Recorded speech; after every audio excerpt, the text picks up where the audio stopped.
नमस्कार, प्रादेशिक समाचार के साथ मैं चंदन कुमार कौंडिल्य। पहले मुख्य समाचार। वस्तु और सेवा कर परिषद ने कहा, करदाता पिछले वित्त वर्ष के मांग आदेशों के संबंध में अपनी अपील अगले वर्ष जनवरी तक कर सकते हैं दाखिल। 10 वर्ष पुराने आधार कार्ड का अपडेट कराने की बढ़ाई गई तिथि 14 दिसंबर तक होगा ऑनलाइन निःशुल्क अपडेट। धनबाद जिले के बीसीसीएल सिजुआ क्षेत्र में आज पहले सुबह 5 घर हुए जमींदोज। लोगों में बीसीसीएल प्रबंधन के खिलाफ है रोष। और आईसीसी क्रिकेट विश्व कप में आज भारत अपना पहला मैच ऑस्ट्रेलिया से खेलेगा। मैच चेन्नई के एमए चिदम्बरम स्टेडियम में दोपहर 2 बजे से होगा शुरू। और अब समाचार विस्तार से। वस्तु और सेवा कर परिषद ने मार्च 2023 तक कर जारी मांग आदेश के संबंध में अपील दाखिल करने की तारीख 31 जनवरी 2024 तक के लिए बढ़ा दी है। जीएसटी कानून के अनुसार सामान्यतः ऐसी अपील आदेश जारी होने के 3 माह के भीतर दायर करनी होती है, जिसे अधिकतम 1 माह तक बढ़ाया जा सकता है।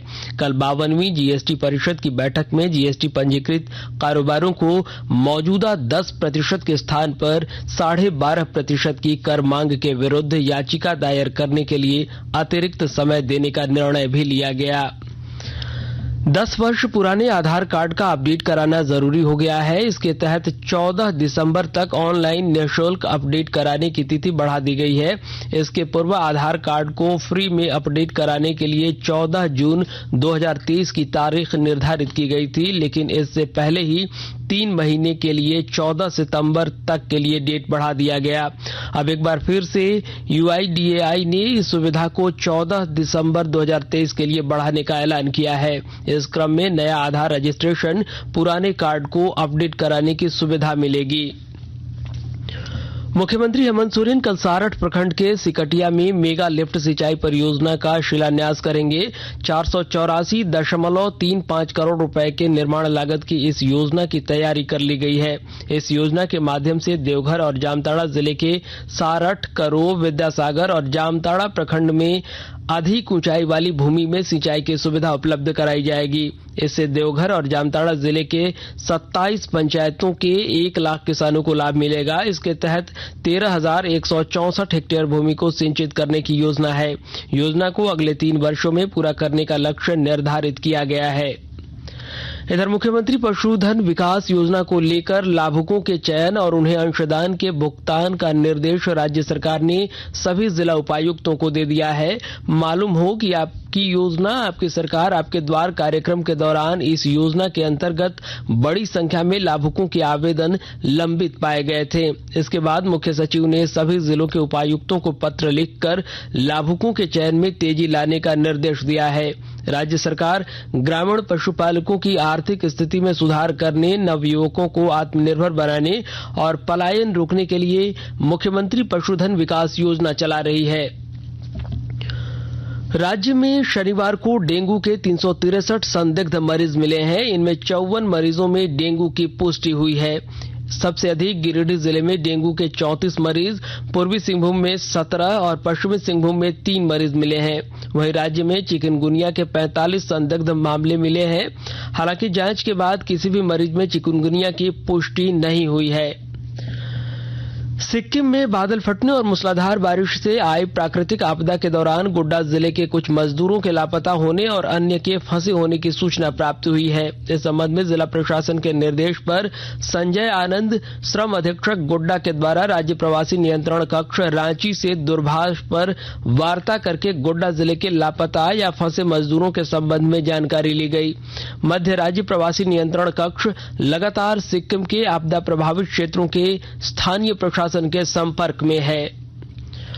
और आकाशवाणी के ताजा तरीन समाचारों के लिए आप हमारी वेबसाइट newsonair.com पर लॉग इन कर सकते हैं। ताजा समाचार X handle @AIR news alerts और Facebook page All India Radio News पर भी उपलब्ध है।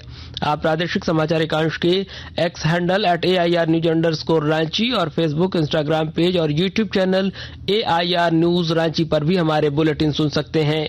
प्रादेशिक समाचार आप आकाशवाणी रांची से सुन रहे हैं। धनबाद जिले के सिजुआ बीसीसीएल सिजुआ क्षेत्र के अग्नि प्रभावित क्षेत्र जोगता 11 नंबर में आज अहले सुबह जोरदार आवाज के साथ 5 घर जमींदोज हो गए। इस घटना में 5 परिवार के लोग सुरक्षित बताए जा रहे हैं। घटना के बाद यहां अफरा तफरी का माहौल हो गया। भूधसान इलाके में तेजी से गैस रिसाव हो रहा है, जिससे बस्ती के लोगों को काफी परेशानी हो रही है। घटना के बाद स्थानीय लोगों के बीच बीसीसीएल प्रबंधन के खिलाफ रोष है। घटना की जानकारी मिलते ही जोगता थाना पुलिस घटनास्थल पर पहुंचकर मामले की जांच में जुट गई है। और सरायकेला खरसावां जिला समाहरणालय सभा कक्ष में उपायुक्त रविशंकर शुक्ला की अध्यक्षता में पेयजल एवं स्वच्छता विभाग अंतर्गत संचालित योजनाओं की समीक्षा की गई। बैठक में सभी विद्यालय एवं आंगनबाड़ी केंद्रों में पेयजल और शौचालय की व्यवस्था को लेकर विशेष निर्देश दिया गया। उपायुक्त ने कहा कि विद्यालय, आंगनबाड़ी केंद्र एवं स्वास्थ्य केंद्र में शौचालय की नियमित साफ सफाई और आवश्यकता अनुसार तत्काल मरम्मति विभागीय पदाधिकारी सुनिश्चित करेंगे। समीक्षा क्रम में उपायुक्त ने जल जीवन मिशन अंतर्गत संचालित निर्माण कार्य में तेजी लाने, हर घर नल जल योजना और जल जीवन मिशन योजना से सभी विद्यालय, आंगनबाड़ी केंद्रों को जोड़ने का भी निर्देश दिया है। इधर सरायकेला जिला मुख्यालय स्थित काशी साहू महाविद्यालय की एनएसएस यूनिट 1 और यूनिट 2 ने मेरी माटी मेरा देश कार्यक्रम के अंतर्गत कलश यात्रा निकाली। इस कार्यक्रम का आयोजन professor in charge doctor Vinay Kumar Singh की अध्यक्षता में एनएसएस यूनिट 1 के मनोज महतो और यूनिट 2 की डॉक्टर विनिता उरांव के द्वारा किया गया। कलश यात्रा में सभी एनएसएस वॉलंटियर्स द्वारा मिट्टी व चावल कलश में डालते हुए भारत को 2041 तक आत्मनिर्भर और विकसित राष्ट्र बनाने और देश की समृद्ध विरासत को आगे बढ़ाने की शपथ ली।